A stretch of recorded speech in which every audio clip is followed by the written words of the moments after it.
सहनाववतो सहनौ भुनक्तु सह वीर्यङ्करवावहै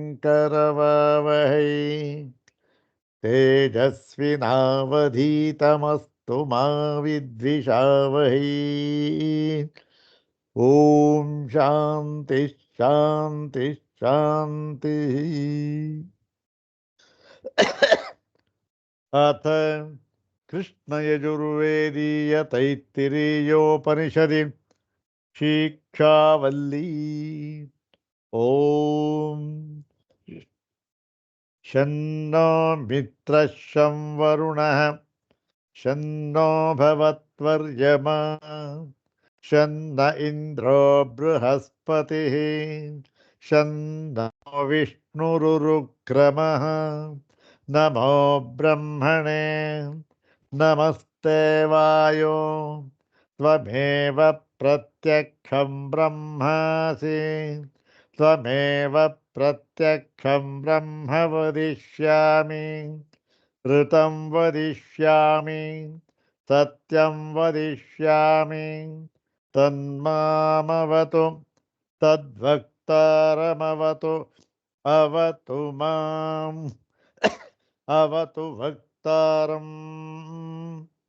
ॐ शान्ति शान्ति शान्तिः।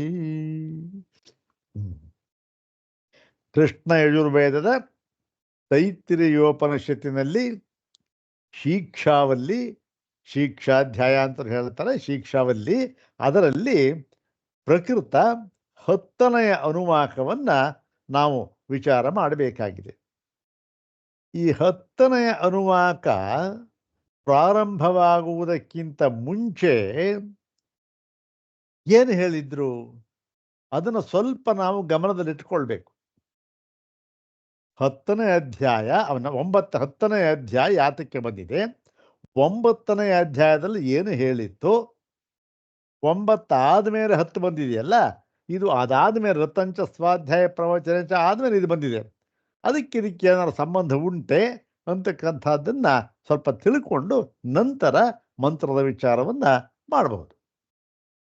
ನೋಡಿ, ಹಿಂದಿನ 9ನೇ ಅನುವಾಕದಲ್ಲಿ ಉಪಾಸಕನಿಗೆ ಅಗತ್ಯವಾಗಿ ಬೇಕಾಗಿರತಕ್ಕಂತಹ ಕೆಲವು ಸಾಧನಗಳು, ನಿಯಮಗಳು, ಅನುಷ್ಠಾನಗಳನ್ನು ಹೇಳಿದರು. ಋತಂಚ ಸ್ವಾಧ್ಯಾಯ ಪ್ರವಚನೇಚ ಅಂತ ಹೇಳಿ ಋತ, ಸತ್ಯ ಮುಂತಾದವನ್ನು ಹೇಳಿ ಪ್ರತಿಯೊಂದರಲ್ಲೂ ಕೂಡ ಸ್ವಾಧ್ಯಾಯ ಪ್ರವಚನ, ಸ್ವಾಧ್ಯಾಯ ಪ್ರವಚನ ಇವೆರಡನ್ನೂ ಕೂಡ ಸಮಾನವಾಗಿ ಹೇಳಿದ್ದರು. ಯಾತಕ್ಕೆ? ಒಂದು ಸಾರಿ ಹೇಳಿದರೆ ಸಾಕಾಗಿತ್ತು. ಋತಂಚ ಸ್ವಾಧ್ಯಾಯ ಪ್ರವಚನೇಚ, ಸ್ವಾಧ್ಯಾಯ ಪ್ರವಚನೆ ಅನುಷ್ಠೇಯೇ, ಋತಂ ಅನುಷ್ಠೇಯಂ, ಸಾಕಾಗಿತ್ತಲ್ಲ. ಪೂರ್ತಿ ಯಾತಕ್ಕೆ ಬರೀ ಸ್ವಾಧ್ಯಾಯ ಪ್ರವಚನೇಚ ಎಲ್ಲ ಹೇಳಬೇಕಾಗಿತ್ತು ಅಂತ ಹೇಳಿದ್ರೆ, ಅದಕ್ಕಾಗಿ ಅಷ್ಟೊಂದು ಪ್ರಾಮುಖ್ಯತೆಯನ್ನು ಕೊಟ್ಟು ಹೇಳಿದ್ದಾರೆ. ಯಾತಕ್ಕೆ? ಸ್ವಾಧ್ಯಾಯ ಅಂತಕ್ಕಂಥದ್ದು, ಈ ಜಪ ಅಂತಕ್ಕಂಥದ್ದು ಅದು ಇದ್ದೇ ಇರಬೇಕು. ಯಾತಕ್ಕೆ? ಹೀಗೆ ಆವರ್ತಿಯಿಂದ ಮಾಡಿದಾಗ ಅದರ ಒಂದು ಅರ್ಥಜ್ಞಾನವಾಗುತ್ತೆ. ಅರ್ಥಜ್ಞಾನವಾದರೆ ಅದು ಯಾವುದಕ್ಕೆ ಕಾರಣವಾಗಿರುತ್ತೆ? ಶ್ರೇಯಸ್ಸಿಗೆ ಕಾರಣವಾಗಿರುತ್ತದೆ. ಆದ್ದರಿಂದ ಏನಾಗಬೇಕು? ಸ್ವಾಧ್ಯಾಯ ಪ್ರವಚನ ಇರಬೇಕು. ಸ್ವಾಧ್ಯಾಯ ಅರ್ಥಜ್ಞಾನ ಅದು ದೃಢವಾಗಿ ನಿಲ್ಲುವುದಕ್ಕೆ ಪ್ರವಚನ. ಹೀಗೆ ಧಾರಣೆಗೋಸ್ಕರ ಪ್ರವಚನ, ಮತ್ತೆ ಜ್ಞಾನಕ್ಕೋಸ್ಕರ ಸ್ವಾಧ್ಯಾಯ. ಸ್ವಾಧ್ಯಾಯದಿಂದ ಉಂಟಾದ ಜ್ಞಾನದ ಧಾರಣೆಗೋಸ್ಕರ ಪ್ರವಚನ ಆಯ್ತಲ್ಲ. ಇದು ಹೇಳಿ ಈ ಒಂದು ಅನುಷ್ಠಾನಗಳನ್ನು ಹೇಳಿದ್ರು. ಈ ಅನುಷ್ಠಾನಗಳನ್ನು ಹೇಳಿ ಮುಂದೆ ಈಗ ಏನು ಹೇಳ್ತಾ ಇದ್ದಾರೆ, ಈಗ ಈ ತ್ರಿಶಂಕುವಿನ ಒಂದು ಉದಾಹರಣೆಯನ್ನು ಕೊಟ್ಟು ಅವನು ಹೇಗೆ ತಾನು ಸರ್ವಾತ್ಮನಾಗಿದ್ದೇನೆ, ಸರ್ವಾತ್ಮ ಭಾವವು ನನಗೆ ಹೇಗೆ ಅನುಭವಕ್ಕೆ ಬಂದಿದೆ ಅನ್ನುವುದನ್ನು ಇಲ್ಲಿ ಹೇಳ್ತಾ ಇದ್ದಾನೆ. ಅಂದರೆ ಏನರ್ಥ? ಈ ಸರ್ವಾತ್ಮ ಭಾವ ಅಂತಕ್ಕಂಥದ್ದು ಅನುಭವಕ್ಕೆ ಬರುವುದಕ್ಕೆ ಈ ಹಿಂದೆ ಇದೆಯಲ್ಲ, ಇದು ಋತಂಚ ಸ್ವಾಧ್ಯಾಯ ಪ್ರವಚನೇಚ ಅಂತಕ್ಕಂಥದ್ದು, ಇಂತಹ ಅನುಷ್ಠಾನಗಳು ಅತ್ಯಂತ ಮುಖ್ಯ. ಯಾತಕ್ಕೆ? ಈ ಒಂದು ಅನುಷ್ಠಾನದಿಂದ ಸತ್ವಶುದ್ಧಿಯಾಗುತ್ತೆ. ಸತ್ವಶುದ್ಧಿಯಾದ ಮೇಲೆ ಅರ್ಥಜ್ಞಾನವಾಗುತ್ತೆ. ಯಾವುದು? ವೇದಾಂತ ವಾಕ್ಯಗಳ ಅರ್ಥಜ್ಞಾನವಾಗುತ್ತೆ. ವೇದಾಂತ ವಾಕ್ಯಗಳ ಅರ್ಥಜ್ಞಾನವಾದ ಮೇಲೆ ಅದು ಅನುಭವದಲ್ಲಿ ನಿಂತು ಬಿಟ್ಟಾಗ ಅವನಿಗೆ ಅವನೇ ಮುಕ್ತನಾದ. ಮುಕ್ತಿ ಅಂತಕ್ಕಂಥದ್ದು ಆಯಿತು.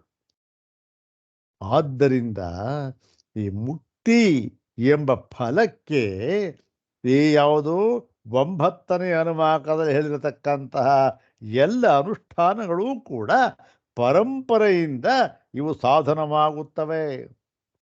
ಏನ್ರಿ, ವೇದಾಂತಗಳಲ್ಲಿ ಏನು ಬೇಡ, ಏನು 4 ಇದ್ದು ಬಿಟ್ಟರೆ ಸಾಕು, ಯಾವ ಸಾಧನ ಚತುಷ್ಟಯಗಳು ಅಷ್ಟೇ ಇದೆ, ಅದಿಲ್ಲ ಅಂತಲ್ಲ. ಆದರೆ ಅದನ್ನು ಪಡೆದುಕೊಳ್ಳಬೇಕಾದರೆ ಏನೋ ಒಂದು ಭೂಮಿಕೆ ಬೇಕಲ್ಲ, ಅದಕ್ಕೋಸ್ಕರ ಇದೆಲ್ಲ ಸಾಧನೆಗಳು ಅಂತಕ್ಕಂಥದ್ದು ಬಹಳ ಬಹಳ ಮುಖ್ಯ. ಯಾಕೆಂದರೆ ಮನಸ್ಸು ಸತ್ವಶುದ್ಧಿಯಾದ ಮೇಲೆ ಇವೆಲ್ಲ ಹೇಳಿರ್ತಕ್ಕಂಥದ್ದು ಜ್ಞಾನ ಭಾಗವೆಲ್ಲ ಅದುಂಟಾಗುವುದಕ್ಕೆ ಈ ಸಾಧನೆಗಳು ಬೇಕೇ ಬೇಕು. ಆದ್ದರಿಂದ ಆ ಸಾಧನಾ ಭಾಗ, ಅನುಷ್ಠಾನ ಭಾಗ ಆದಮೇಲಿಂದ ಈಗ ಇಲ್ಲಿ ಈ ಒಂದು ಜ್ಞಾನ ಭಾಗವನ್ನು ಹೇಳಿದ್ದಾರೆ 10ನೇ ಅನುವಾಕದಲ್ಲಿ. ಯಾರ ನಿದರ್ಶನ ಇಲ್ಲಿ? ತ್ರಿಶಂಕು. ಅವನು ತನ್ನ ಅನುಭವವನ್ನು ಇಲ್ಲಿ ಹೇಳಿಕೊಂಡಿದ್ದಾನೆ. ಇದೇ ರೀತಿಯ ಅನುಭವ ಇನ್ನೆಲ್ಲಿ ಹೇಳ್ಕೊಂಡಿದ್ದಾನೆ? ಐತರೇಯೋಪನಿಷತ್ತಿನಲ್ಲಿ. ಯಾರು? ವಾಮದೇವ. ನಾನೇ ಸೂರ್ಯ, ನಾನೇ ಮನು, ನಾನೇ ಎಲ್ಲ ಅಂತ ಹೇಳ್ಕೊಂಡಿದ್ದಾನೆ. ಮತ್ತೆ ಇಲ್ಲಿ ಕೂಡ ಅದನ್ನು ಹೇಳ್ತಾ ಇದ್ದಾರೆ. ನೋಡೋಣ ಈಗ ಆ ಮಂತ್ರವನ್ನು ಪಾರಾಯಣ ಮಾಡೋಣ. ಒಂದು ಸರಿ ಆ ಅನುವಾಕ, ಪೂರ್ತಿ ಅನುವಾಕವನ್ನು ಪಾರಾಯಣ ಮಾಡೋಣ. ನಂತರ ಅದರ ಅರ್ಥವನ್ನು ನೋಡಿ ಭಾಷ್ಯ ಭಾಗವನ್ನು ನೋಡೋಣ. ಈಗ 10ನೇ ಅನುವಾಕ, ಅದಕ್ಕೆ ಪೂರಕವಾಗಿ ಯಾವ ಹಿಂದೆ ಏನು ಬಂದಿತ್ತು? 9ನೇ ಅನುವಾಕ, ಅದಾದಮೇಲೆ ಇದು ಬಂದಿದೆ, ನೋಡೋಣ. ಓಂ ಅಹಂ ವೃಕ್ಷಸ್ಯ ರೇರಿವ ಕೀರ್ತಿ ಪೃಷ್ಠಂಗಿರೇರಿವ ಊರ್ಧ್ವ ಪವಿತ್ರೋ ವಾಜಿನೀವ ಸ್ವಮೃತಮಸ್ಮಿ ದ್ರವಿಣಗಂ ಸವರ್ಚಸಂ ಸುಮೇಧಾ ಅಮೃತೋಕ್ಷಿತಃ ಇತಿ ತ್ರಿಶಂಕೋರ್ವೇದಾನುವಚನಂ ಇತಿ 10ಮೋ ಅನುವಾಕಃ. ಇದು 10ನೇ ಅನುವಾಕ ಮುಗೀತು. ಇದು ಮಂತ್ರ ಆಯಿತು. ಇದಕ್ಕೆ ಮಂತ್ರಕ್ಕೆ ಅರ್ಥವನ್ನು ಒಂದು ಸಾರಿ ನೋಡ್ಕೊಂಡು ಬಿಡೋಣ. ಅಹಂ, ಇದು ಯಾರು ಹೇಳ್ತಕ್ಕಂಥ ಮಾತು? ಇವೆಲ್ಲ ಅಹಂ ಅಹಂ ಅಂತ ಇದು ತ್ರಿಶಂಕು ಹೇಳಿದಂಥ ಮಾತು. ಏನಿಲ್ಲಿ ನೋಡಿ, ನಾನು ಅಹಂ ವೃಕ್ಷಸ್ಯರೇರಿವ. ವೃಕ್ಷಸ್ಯರೇರಿವ, ವೃಕ್ಷ ಅಂದರೆ ಮರ. ಮರ ಅಂತಕ್ಕಂಥದ್ದು ಯಾವುದಕ್ಕೆ? ವೃಕ್ಷ ಅಂತಕ್ಕಂಥ ಬಂದಿದೆ. ಈ ವೃಕ್ಷ ಅಂತಕ್ಕಂಥದ್ದು ಯಾವುದರ ಧಾತುವಿನ ಬಂದಿದೆ? ಇದು ಯಾವುದು ಕತ್ತರಿಸುವುದಕ್ಕೆ ಯೋಗ್ಯವಾಗಿದೆಯೋ ಅದಕ್ಕೆ ವೃಕ್ಷ ಅಂತ ಹೆಸರು. ಅಷ್ಟೇ. ಕತ್ತರಿಸುವುದಕ್ಕೆ ಮರ ಕಡ್ದು ಹಾಕ್ತಾರೆ, ಅದಕ್ಕೆ ಅದು ಯೋಗ್ಯವಾಗಿದೆ. ಇದು ಯಾವುದಿದು? ವೃಕ್ಷ ಅಂತ ಹೇಳಿರ್ತಕ್ಕಂಥದ್ದು ಕಥೆ. ಇದು ಯಾವುದು ಅಂದರೆ ಸಂಸಾರ ವೃಕ್ಷ. ನಾನು ಈ ಸಂಸಾರ, ಈ ಒಂದು ವೃಕ್ಷವನ್ನ ಏನು ಮಾಡಿದ್ದೇನೆ? ನಾನು ಬೆಳೆಯಿಸುವವನಾಗಿದ್ದೇನೆ, ವೃದ್ಧಿಸುವವನಾಗಿದ್ದೇನೆ. ಈ ವೃಕ್ಷವನ್ನು ಅದು ವೃಕ್ಷ ಅಂದರೆ ಮುಂದೆ ಹೇಳ್ತಾರೆ, ಇಲ್ಲಿ ಎಷ್ಟು ಸಾಕು. ವೃಕ್ಷವನ್ನು ಬೆಳೆಸುವವನಾಗಿದ್ದೇನೆ ಅಂದರೆ ಸಂಸಾರವನ್ನು ಬೆಳೆಸುವವನಾಗಿದ್ದೇನೆ ಅಂತ ಅರ್ಥ. ಅಂದರೆ ಅದನ್ನು ಭಾಷೆಯಲ್ಲಿ ಏನು ಹೇಳಿದ್ದಾರೆ ನೋಡೋಣ. ಮತ್ತೆ ಕೀರ್ತಿ ಪೃಷ್ಠಂಗಿರೇರಿವ, ನನ್ನ ಕೀರ್ತಿ ಹೇಗಿದೆ? ಗಿರೇಹೇ ಪೃಷ್ಠಂ ಇವ. ಅಂದ್ರೆ ಏನು? ಪರ್ವತದ ಶಿಖರದಂತೆ ಇದೆ. ಗಿರಿಪೃಷ್ಠ ಪರ್ವತ ಶಿಖರ, ಅದಂತೆ ಏನು ಅತ್ಯಂತ ಎತ್ತರವಾಗಿದೆ, ಊರ್ಧ್ವ ಸ್ಥಿತಿಯಲ್ಲಿ ಇದೆ. ಮತ್ತೆ ಊರ್ಧ್ವ ಪವಿತ್ರೋ ವಾಜಿನೀವ ಸಮೃತಮಸ್ತಿ. ಊರ್ಧ್ವ ಪವಿತ್ರ ಅಂದ್ರೇನು? ಊರ್ಧ್ವ ಮತ್ತೆ ಪವಿತ್ರ. ಪವಿತ್ರ ಅಂದ್ರೆ ಇಲ್ಲಿ ಕಾರಣ ಅಂತ ಅರ್ಥ. ಅಂದ್ರೆ ಏನು? ಈ ಒಂದು ಪವಿತ್ರವಾದ ಕಾರಣವುಳ್ಳ ವಾಜಿನೀವ ಅಂದ್ರೆ ವಾಜಿನಿ ಇವ. ವಾಜಿನಿ ಅಂತಂದ್ರೆ ಏನು? ವಾಜಿ ಅಂತಕ್ಕಂಥದ್ದು. ಈ ವಾಜ ಅಂದ್ರೆ ಅನ್ನ ಅಂತಂತ, ಅನ್ನವನ್ನು ಉಳ್ಳವನು ಎಂಬತಕ್ಕಂಥ ವಾಜಿ. ವಾಜಿ ಅನ್ನವನ್ನು ಉಳ್ಳವನು. ಅವನು ಯಾರು? ಅವನು ಸೂರ್ಯ ಭಗವಂತ. ಅವನೇ ಹಿರಣ್ಯಗರ್ಭ, ಅವನೇ ಸತ್ಯಾತ್ಮ. ಇಲ್ಲಿ ಅಲ್ಲಿ ಇರುವಂತೆ ಹೇಗೆ ಅದು? ಅವನು ಹೇಗಿದ್ದಾನಲ್ಲಿ? ಸತ್ಯಾತ್ಮನಾಗಿದ್ದಾನೆ ಅಂದ್ರೇನು? ಶುದ್ಧಾತ್ಮನಾಗಿದ್ದಾನೆ. ಹೌದಾನೆ? ಹಾಗೆ ನಾನು ಅಲ್ಲಿ ಇರುವ ಹಾಗೆ, ಸೂರ್ಯ ಅಂದರೆ ವಾಜಿಯಲ್ಲಿ ಇರುವ ಅನ್ನವನ್ನು ಕೊಡುವವನು ಯಾರು? ಸೂರ್ಯ ಭಗವಂತ. ಅವನು ಯಾರು? ಸತ್ಯಾತ್ಮ.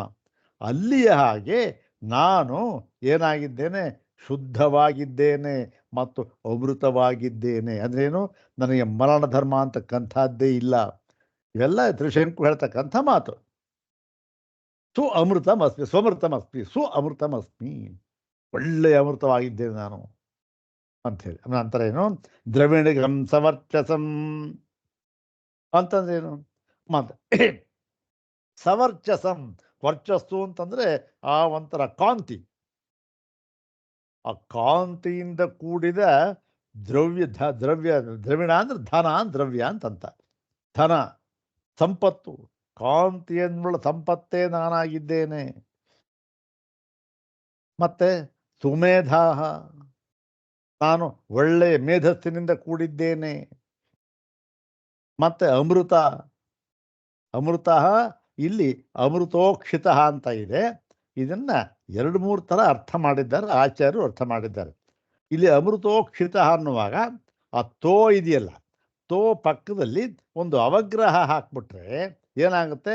ಅಮೃತ ಅಕ್ಷಿತ ಅಂತ ಆಗ್ಬಿಡುತ್ತೆ. ಹೌದಾನೆ? ಹಾಗರ್ಥ ಬೇಕಾದರೂ ಮಾಡಬಹುದು. ಮತ್ತೆ ಅಮೃತೋಕ್ಷಿತ ಎನ್ನುವುದನ್ನು ಪೂರ್ತಿಯಾಗಿ ಸಂಧಿಯಾಗಿ ಏನಾಗಿದೆ? ಅಮೃತೋಕ್ಷಿತ ಅಂತಾಗಿದೆ. ಸಂಧಿಯನ್ನು ಬಿಡಿಸಿದಾಗ ಏನಾಗುತ್ತೆ? ಅಮೃತ ಉಕ್ಷಿತ ಅಂತ ಆಗುತ್ತೆ.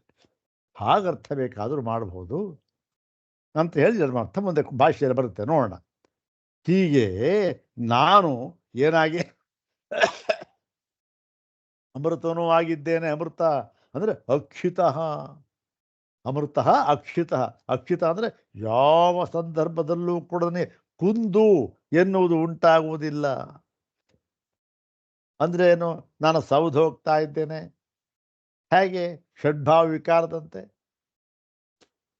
ಹೊರಟೋಗ್ತಾ ಇದ್ದೇನೆ, ನಾನು ಸವಿತಾ ಇದ್ದೇನೆ, ಒಂದಿವ್ಸ ಹೋಗ್ಬಿಡ್ತೇನೆ, ಕ್ಷೀಣವಾಗ್ತಾ ಇದ್ದೇನೆ. ಕ್ಷಯ ಅಂತಕ್ಕಂಥದ್ದು ಇಲ್ಲ, ಅಕ್ಷಿತನಾಗಿದ್ದೇನೆ. ಇದು ಇತಿ. ಇದು ಇವೆಲ್ಲ ಇದೆಯಲ್ಲ, ಇದು ಇಷ್ಟೂ ಕೂಡ ಇದು ಏನಿದು ಅಂತಂದ್ರೆ ತ್ರಿಶಂಕೋರ್ ವೇದಾನುವಚನಂ. ತ್ರಿಶಂಕುವಿನ ವೇದಾನುವಚನ. ವೇದಾನುವಚನ ಅಂದ್ರೆ ಏನು ಅಂತಂದ್ರೆ ಈ ವೇದದಲ್ಲಿ ಅನುವಚನ ಮಾಡಿದ್ದಾರೆ ಅಂತ ಅರ್ಥವಾ?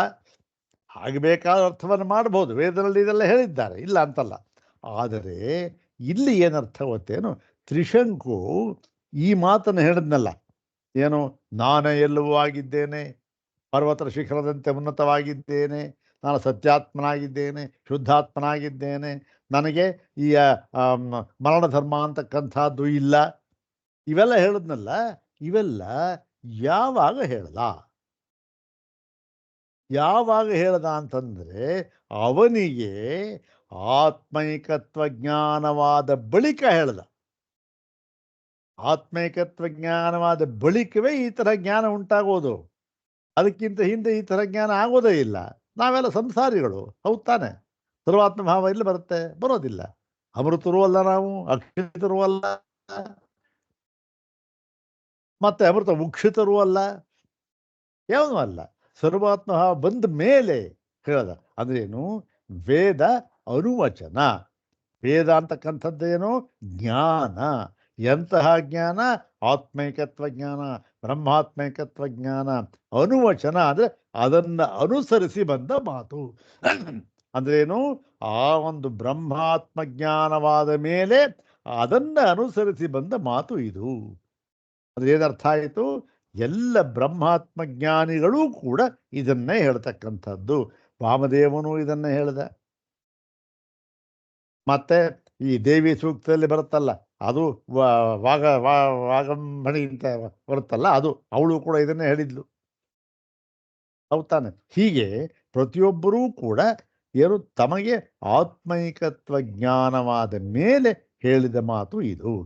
ತ್ರಿಶಂಕುವಿನ ವೇದಾನುವಚನ ಅಂತ ಹೇಳಿದ್ದ ಇದು ಮಂತ್ರಕ್ಕೆ ಅರ್ಥ ಆಯಿತು. ಇದು ನೋಡಿ, ಇದು ಜ್ಞಾನ ಭಾಗ. ಇದು ವಾಮದೇವ ಹೇಳಿದಂತೆ ಇವನು ಹೇಳಿದ್ದಾನೆ.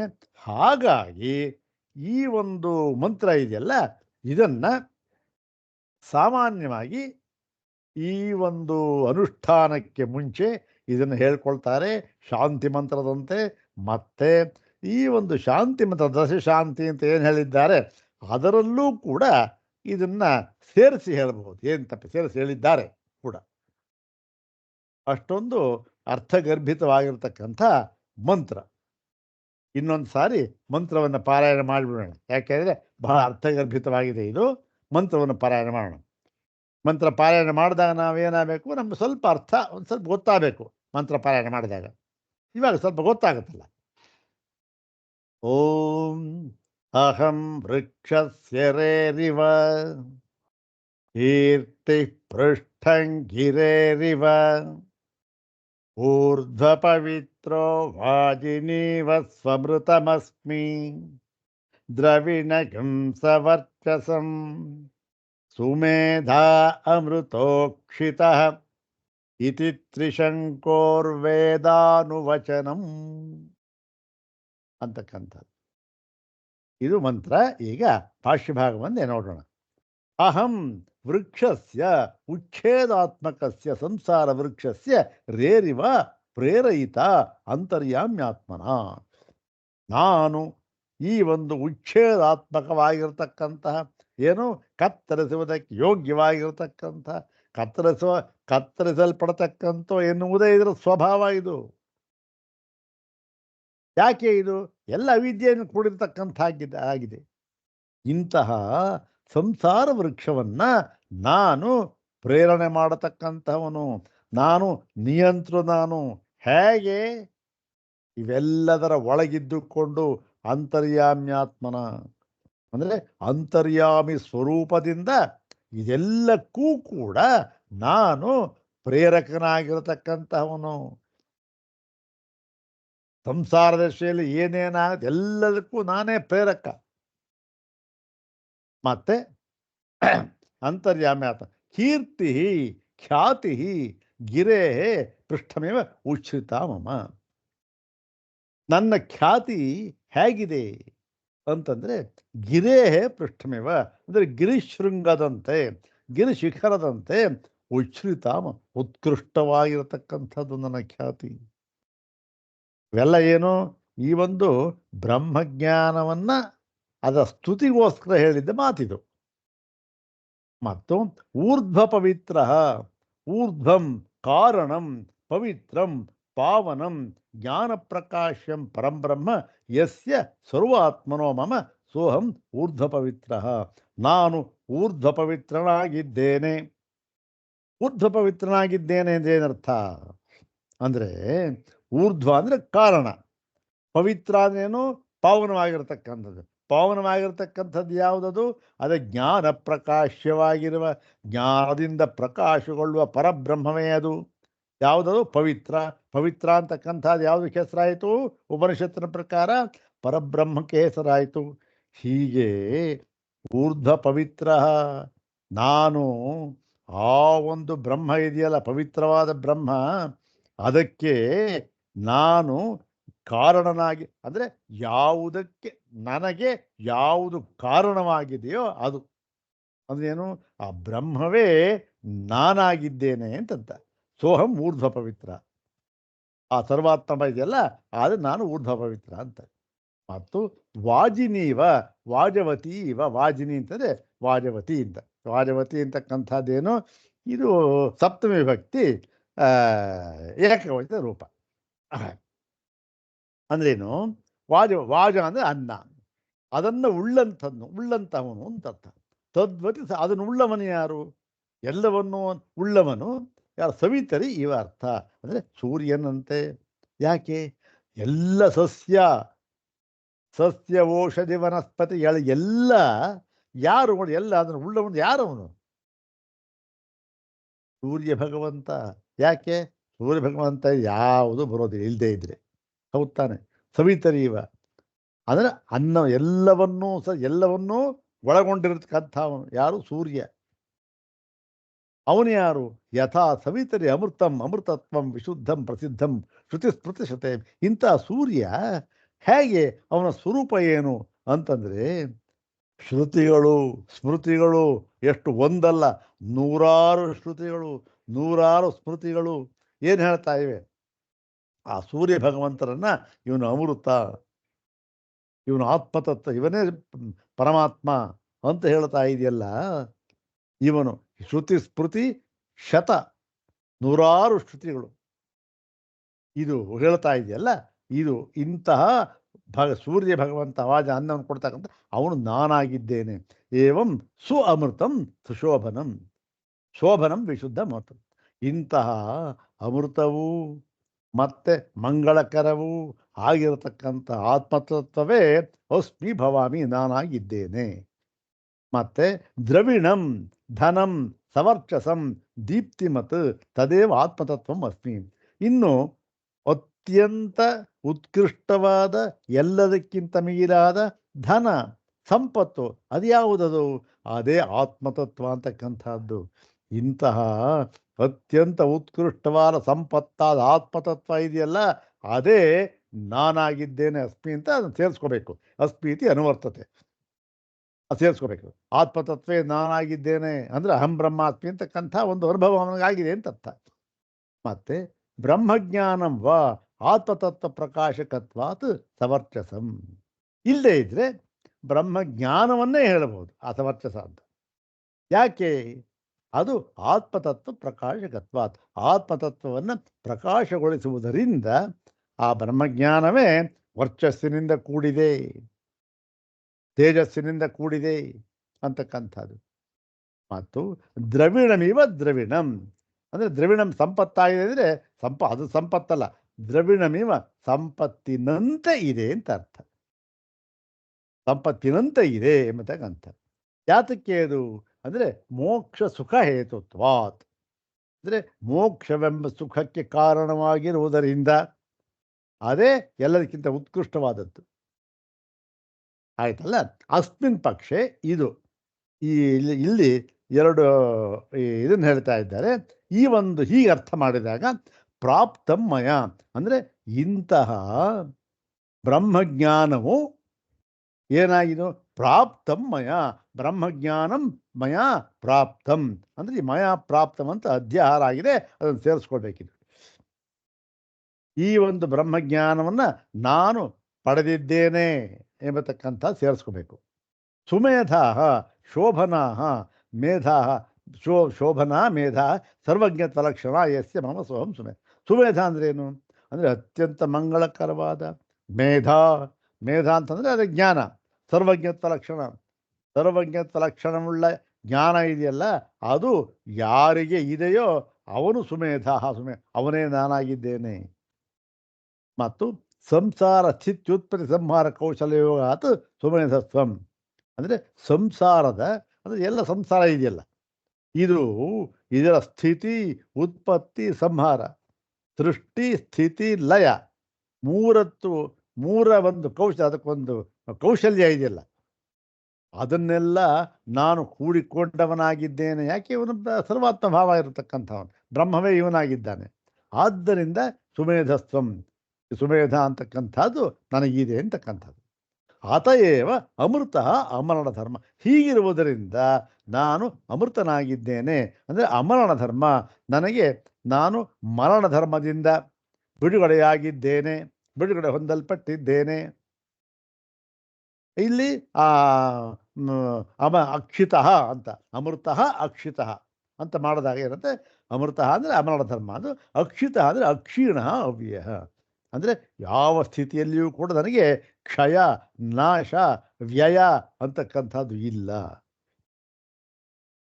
ಮತ್ತು ಅಕ್ಷತೋವ ಅಥವಾ ಅಕ್ಷತ ಅಂದರೆ ಯಾವ ಇದು ಘಾಸಿ ಹೊಂದುವುದು, ನ್ಯೂನವಾಗುವುದು ಅಂತಕ್ಕಂಥದ್ದು ಇಲ್ಲ. ಕ್ಷತ ಅಂದರೆ ಗಾಯ, ಘಾಸಿ ಹೊಂದುವುದು ಅಂತಕ್ಕಂಥದ್ದು ಇಲ್ಲ. ಮತ್ತು ಅಮೃತ ಉಕ್ಷಿತ ಅಂದರೆ ಅಮೃತೇನ ಉಕ್ಷಿತ ಅಂತ. ಇಂತಹ ಅಮೃತದಿಂದ ನಾನು ಉಕ್ಷಿತ ಅಂದರೆ ಸಿಕ್ತ ಅಂದರೆ ನಾನು ಸಿಂಪಡಿಸಲ್ಪಟ್ಟಿದ್ದೇನೆ, ಚಿಮುಕಿಸಲ್ಪಟ್ಟಿದ್ದೇನೆ. ಅಮೃತೇನವ ಇದು 3 ಅರ್ಥ ಮಾಡಿದ್ದಾರೆ. ಅಮೃತೇನ ಉಕ್ಷಿತ, ಅಮೃತ, ಅಕ್ಷತಃ ಮತ್ತೆ ಬರೀ ಅಕ್ಷತ ಅಂತ. ಮತ್ತು ಅಮೃತೋಕ್ಷಿತೋಹಂ ಇತ್ಯಾದಿ ಬ್ರಾಹ್ಮಣ. ಇಲ್ಲಿ ಅಮೃತೋಕ್ಷಿತೋಹಂ ಅಂತಕ್ಕಂಥದ್ದು ಇದು ಬ್ರಾಹ್ಮಣದಲ್ಲಿದೆ. ಯಾವ ಬ್ರಾಹ್ಮಣ ಅಂತಕ್ಕಂಥದ್ದು ಎಲ್ಲಿದೆ ಅಂತಕ್ಕಂಥದ್ದು ಇದು ಗೊತ್ತಿಲ್ಲ ನಮಗೆ ಅಂತ ಬರೆದಿದ್ದಾರೆ. ಇದು ಈ ಅವನ ತ್ರಿಶಂಕುವಿನ ಒಂದು ಉದ್ಗಾರ. ಮತ್ತು ಇದು ಮುಂದಿನ ಭಾಗದಲ್ಲಿ ಹೇಳ್ತಾರೆ ನೋಡಿ, ಇತಿ ಏವಂ ತ್ರಿಶಂಕೋ ಋಷೇ ಬ್ರಹ್ಮಭೂತಸ್ಯ ಬ್ರಹ್ಮವಿಧ ವೇದಾನುವಚನಂ. ಇದು ತ್ರಿಶಂಕು ಎಂಬ ಋಷಿ ಅವನು ಯಾರವನು? ಬ್ರಹ್ಮಭೂತ. ಅವನೇ ಬ್ರಹ್ಮಭೂತ, ಬ್ರಹ್ಮವಾಗಿರುತ್ತೆ, ಬ್ರಹ್ಮಾತ್ಮ ಅವನೇನೆ. ಅವನ ವೇದಾನುವಚನ, ಅವನ ವೇದಾನುವಚನವಾಗಿದೆ ಇದು. ವೇದಾನುವಚನ ಅಂದ್ರೆ ಏನು? ವೇದನಂ ಆತ್ಮೈಕತ್ವ ವಿಜ್ಞಾನಂ. ವೇದ ಅಂದರೆ ವೇದನ ಅಂದ್ರೆ ಏನು? ಆತ್ಮೈಕ್ಯತ ವಿಜ್ಞಾನ. ಈ ಆತ್ಮೈಕ್ಯತ್ವ ವಿಜ್ಞಾನ ಮತ್ತು ಅದರ ಅನುವಚನ ಅಂದರೆ ತಸ್ಯ ಪ್ರಾಪ್ತಿಂ ಅನುವಚನಂ. ತಸ್ಯ ಪ್ರಾಪ್ತಿಂ ಅದನ್ನು ಪಡೆದಾದ ಮೇಲೆ ಅದನ್ನು ಅನುಸರಿಸಿ ಬಂದ ಮಾತುಗಳಿವು. ಏನು ಅವನು ಹೇಳಿದ್ನಲ್ಲ ಹಿಂದೆ, ಇವಾಗ ಹೇಳಿದ್ನಲ್ಲ, ಅದೆಲ್ಲವೂ ಕೂಡ ಅವನಿಗೆ ಜ್ಞಾನವಾದ ಮೇಲೆ ಅನುಸರಿಸಿ ಬಂದ ಮಾತುಗಳಿವು. ಅದಕ್ಕೆ ವೇದಾನುವಚನ, ತ್ರಿಶಂಕುವಿನ ವೇದಾನುವಚನ. ಆತ್ಮನಃ ಕೃತಕೃತ್ಯತಾ ಪ್ರಖ್ಯಾಪನಾರ್ಥಂ ವಾಮದೇವವತ್ ತ್ರಿಶಂಕುನ ಆರ್ಷೇಣ ದರ್ಶನೇನ ದೃಷ್ಟಃ ಮಂತ್ರಾಂನಾಯ ಆತ್ಮವಿದ್ಯಾ ಪ್ರಕಾಶಕ ಇತ್ಯರ್ಥ. ಇದನ್ನು ನಾವು ಹಿಂದೆ ಹೇಳಿದ್ದ ಈ ವಾಮದೇವನಂತೆ ಅದನ್ನು ಉದಾಹರಣೆ ಕೊಡ. ತಾನು ಕೃತಾರ್ಥನಾಗಿದ್ದೇನೆ, ಕೃತಕೃತ್ಯನಾಗಿದ್ದೇನೆ, ಮಾಡುವುದಕ್ಕೆ ನನಗೆ ಇನ್ನೇನು ಉಳಿದಿಲ್ಲ ಎನ್ನುವುದನ್ನು ತಿಳಿಸಿ ಹೇಳುವುದಕ್ಕೋಸ್ಕರ ವಾಮದೇವನಂತೆ ಈ ತ್ರಿಶಂಕುವೂ ಕೂಡ ಆರ್ಷೇಣ ದರ್ಶನೇನ ದೃಷ್ಟ. ಇಂತಹ ಈ ಬ್ರಹ್ಮಾತ್ಮಕ ವಿಜ್ಞಾನ ಅಂತಕ್ಕಂಥದ್ದು ಯಾವುದಿದು? ಆರ್ಷ ದರ್ಶನ. ಇದು ವೇದ ದರ್ಶನ, ಋಷಿಗಳು ಕಂಡುಕೊಂಡ ದರ್ಶನ. ಇಂತಹ ದರ್ಶನ ಇದು ಮಂತ್ರಾಂನಾಯ. ಅಂದರೆ ಈ ಒಂದು ಮಂತ್ರವನ್ನು ಇಲ್ಲಿ ಆಮ್ನಾಯ ಹೇಳಿದ್ದಾರೆ, ಆಮ್ನಾಥವಾಗಿದೆ. ಮಂತ್ರವನ್ನು ಹೇಳಿದ್ದಾರೆ ಅಂತ ಸಾಮಾನ್ಯವಾಗಿ ಹೇಳೋದಿಲ್ಲ. ಬೇರೆ ಏನಾದ್ರು ಇವಾಗ ಯಾವುದೋ ಒಂದು ಮಾತು ಅಥವಾ ಹಾಡಿದೆ ಹೇಳಿದ್ದಾರೆ ಅಂತಾರೆ. ಮಂತ್ರವನ್ನು ಹೇಳಬೇಕಾದ್ರೆ ಸಾಮಾನ್ಯವಾಗಿ ಇದು ಆಮ್ನಾಥವಾಗಿದೆ ಅಂತ ಹೇಳ್ತಾರೆ. ಅದೊಂದು ಟರ್ಮಿನಾಲಜಿ ಅಷ್ಟೇ. ಮಂತ್ರ ಆಮ್ನಾಥವಾಗಿದೆ. ಎಂಥದ್ದು ಇದು ಮಂತ್ರ ಅಂದರೆ ಆತ್ಮವಿದ್ಯಾ ಪ್ರಕಾಶಕ ಇತ್ಯರ್ಥ. ಇದು ಆತ್ಮವಿದ್ಯೆಯನ್ನು ಪ್ರಕಾಶಗೊಳಿಸತಕ್ಕಂತಹ ಮಂತ್ರ. ಅಸ್ಯ ಜಪ ವಿದ್ಯೋತ್ಪತ್ತ್ಯರ್ಥ ಅವಗಮ್ಯತೆ. ಇದರ ಒಂದು ಜಪ, ಈ ಒಂದು ಮಂತ್ರ ಜಪ ಇದೆಯಲ್ಲ, ಅದು ವಿದ್ಯೋತ್ಪತ್ತ್ಯರ್ಥ. ಅಂದರೆ ವಿದ್ಯೆ ಅಂದರೆ ಬ್ರಹ್ಮಾತ್ಮೈಕತ್ವ ವಿದ್ಯೆ, ಆತ್ಮೈಕತ್ವ ಜ್ಞಾನ, ಇದು ಉಂಟಾಗುವುದಕ್ಕೆ ಇದು ಪ್ರಯೋಜನವಾಗಿದೆ, ಸಹಾಯಕವಾಗಿದೆ, ಸಾಧನವಾಗಿದೆ ಅಂತ ನಮಗೆ ತಿಳಿದು ಬರುತ್ತೆ. ಯಾತಕ್ಕೆ ತಿಳಿದು ಬರುತ್ತೆ ಏನ್ರಿ? ಇದು ವಿದ್ಯೋತ್ಪತ್ತಿಗೋಸ್ಕರವಾಗಿ ಹೇಳಿದ್ದಾರೆ ಅಂತ ನಮಗೆ ಹೇಗೆ ಗೊತ್ತಾಯಿತು ಅಂದರೆ ನೋಡಿ, ಇದನ್ನ ಯಾವಾಗ ಹೇಳಿದ್ದಾರೆ? ಹಿಂದಿನ ಅನುವಾಕದಲ್ಲಿ ಋತಂಚ ಸ್ವಾಧ್ಯಾಯ ಪ್ರವಚನೇಚ ಅಂತ ಹೇಳಿ ಎಲ್ಲ ಕರ್ಮಗಳನ್ನು, ಅವನ ನಿಯಮಗಳನ್ನು, ಸಾಧನೆಗಳನ್ನು ಹೇಳಿದ ಮೇಲೆ ಋತಂಚ ಇತ್ಯಾದಿ ಕರ್ಮೋಪನ್ಯಾಸಾತ್ ಅನಂತರಂ, ಅದನ್ನೆಲ್ಲ ಹೇಳಿದ ಮೇಲೆ ಇದು ಈ ವೇದಾನುವಚನ ಪಾಠ ಇದೆ. ಅದನ್ನು ಹೇಳಿದ ಮೇಲೆ ಬಂದಿರತಕ್ಕಂಥದ್ದು ಇದು. ಆದ್ದರಿಂದ ಇದು ನಮಗೆ ಗೊತ್ತಾಗುತ್ತೆ. ಏನಂತ? ಇದು ಆತ್ಮವಿದ್ಯಾ ಪ್ರಕಾಶಕ ಅಂತ. ಇನ್ನು ಕರ್ಮ ಅದು ಹಿಂದೆ ಹೇಳಿದ್ದಾಗ ಹೋಗಿದೆ, ಸಾಧನ ಹೇಳಿದ್ದಾಗ ಇದೆಯಲ್ಲ 9ನೇ ಅನುವಾಕದಲ್ಲಿ. ಆದ್ದರಿಂದ ಇದು ಅದಕ್ಕಿಂತ ಭಿನ್ನವಾಗಿರತಕ್ಕಂತಹ, ಅದನ್ನು ಸಾಧನವಾಗಿ ಉಳ್ಳಂತಹ ಆತ್ಮವಿದ್ಯಾ ಪ್ರಕಾಶಕ ಅಂತ ಇದರ್ಥ. ಏವಂ ಶ್ರೌತ ಸ್ಮಾರ್ತೇಶು ನಿತ್ಯೇಷು ಕರ್ಮಸು ಯುಕ್ತಸ್ಯ ನಿಷ್ಕಾಮಸ್ಯ ಪರಬ್ರಹ್ಮ ವಿವಿಧಿಶೋ ಆರ್ಷಾಣಿ ದರ್ಶನಾನಿ ಪ್ರಾದುರ್ಭವಂತಿ ಆತ್ಮಾದಿ ವಿಷಯಾಣಿ ಇತಿ. ಹೀಗೆ ಶ್ರೌತ ಸ್ಮಾರ್ತ ಎಂಬ ನಿತ್ಯ ಕರ್ಮಗಳಲ್ಲಿ ನಿರತನಾಗಿರತಕ್ಕಂಥವನಿಗೆ ಅವನು ಹೇಗಿರಬೇಕು? ನಿಷ್ಕಾಮನಾಗಿರಬೇಕು. ಯಾವ ಫಲಾಪೇಕ್ಷೆಯೂ ಇರಬಾರದು. ಫಲಾಭಿಸಂಧಿ ಇಲ್ಲದೆ ಈ ಒಂದು ಕರ್ಮವನ್ನ ಕೇವಲ ಮನಃಶುದ್ಧಿಗೋಸ್ಕರ ಮಾಡ್ತಕ್ಕಂಥದ್ದಲ್ಲ, ಅವನು ನಿಷ್ಕಾಮ ಕರ್ಮ. ಅವನು ಯಾರಾಗಿದ್ದಾನೆ? ಅವನು ಪರಂಬ್ರಹ್ಮ ವಿವಿಧಿಶೋಹೋ, ಪರಬ್ರಹ್ಮವನ್ನು ತಿಳಿದುಕೊಳ್ಳಬೇಕು ಎಂಬುದಾಗಿ ಉತ್ಸುಕನಾಗಿದ್ದಾನೆ. ಇಂತಹ ಯಾರಿಗೆ? ಜಿಜ್ಞಾಸುವಿಗೆ, ಮುಮುಕ್ಷುವಿಗೆ ಏನಾಗುತ್ತೆ? ಆರ್ಷಾಣಿ ದರ್ಶನಾನಿ. ಆರ್ಷಾಣಿ ಅಂತಂದ್ರೆ ಏನು? ಋಷಿ ದೃಷ್ಟಾನಿ. ಆರ್ಷಾಣಿ ದರ್ಶನ ಅಂದರೆ ಋಷಿಗಳು ಕಂಡುಕೊಂಡಿರತಕ್ಕಂತಹ ಈ ಒಂದು ಆತ್ಮತತ್ವ ಅಂತ ಏನು ಹೇಳಿದೆ, ಅವರ ಅನುಭವದಲ್ಲಿ ಕಂಡುಕೊಂಡಿದ್ದಾರಲ್ಲ ಆತ್ಮತತ್ವ, ಅದು ಪ್ರಾದುರ್ಭವಂತಿ. ಇದು ಇವನಿಗೆ, ಇಂತಹವನಿಗೆ ತೋರಿಕೊಳ್ಳುತ್ತದೆ. ಯಾವುದದು? ಆತ್ಮಾದಿ ವಿಷಯಾನಿ. ಆತ್ಮವೇ ಮುಂತಾದ ವಿಷಯಗಳು ಇವನಿಗೆ ಹೊರ ತೋರಿಕೊಳ್ಳುತ್ತವೆ ಇವನಿಗೆ, ಇಂತಹವನಿಗೆ ಅಂತ ಹೇಳಿ ಈ ಒಂದು ಅನುವಾಕವನ್ನು ಮುಗಿಸ್ತಾ ಇದ್ದಾರೆ. ಬಹಳ ಒಂದು ಜ್ಞಾನ, ಒಂದು ಪ್ರದರ್ಶಕವಾದ ಒಂದು ಭಾಗ ಇದು. ಇಲ್ಲಿಗೆ ಈ ಒಂದು ಕರ್ಮ ಭಾಗವನ್ನು ಮುಗೀತು, ಸಾಧನ ಭಾಗ, ಮತ್ತು ಈ ಒಂದು ಜ್ಞಾನ ಭಾಗವನ್ನು ಮುಗೀತು. ಇದಕ್ಕೆ ಜ್ಞಾನಕ್ಕೆ ಹೇಗೆ ಈ ಒಂದು ಹಿಂದೆ ಹೇಳತಕ್ಕಂತಹ ಒಂದು ಋತಂಚ ಸ್ವಾಧ್ಯಾಯ ಪ್ರವಿದೆ, ಇವು ಹೇಗೆ ಇದು ಕಾರಣವಾಗಿದೆ, ಸಾಧನವಾಗಿದೆ ಅಂತಕ್ಕಂಥದ್ದು ಹೇಳಿ, ಅದರ ಮೂಲಕ ಇದನ್ನು ಎಂದಿಗೂ ಬಿಡತಕ್ಕದ್ದಲ್ಲ. ಸಾಧನಗಳನ್ನು ಬಿಟ್ಟರೆ ಏನಿದೆ ಇಲ್ಲಿ? ದರ್ಶನವೇ ಆಗೋದಿಲ್ಲ ಅಂತ ಹೇಳಿ ಅದರ ಪ್ರಾಮುಖ್ಯತೆ, ನಂತರ ಜ್ಞಾನದ ಒಂದು ಪ್ರಾಮುಖ್ಯತೆ ಮತ್ತು ಅದನ್ನು ಕಂಡುಕೊಂಡವನ ನಿದರ್ಶನ, ಅದನ್ನು ಹೇಳಿ 2 ಭಾಗವನ್ನು ಒಟ್ಟಿಗೆ 9, 10 ಅನುವಾಕ ಮುಗಿಸಿದ್ದಾರೆ.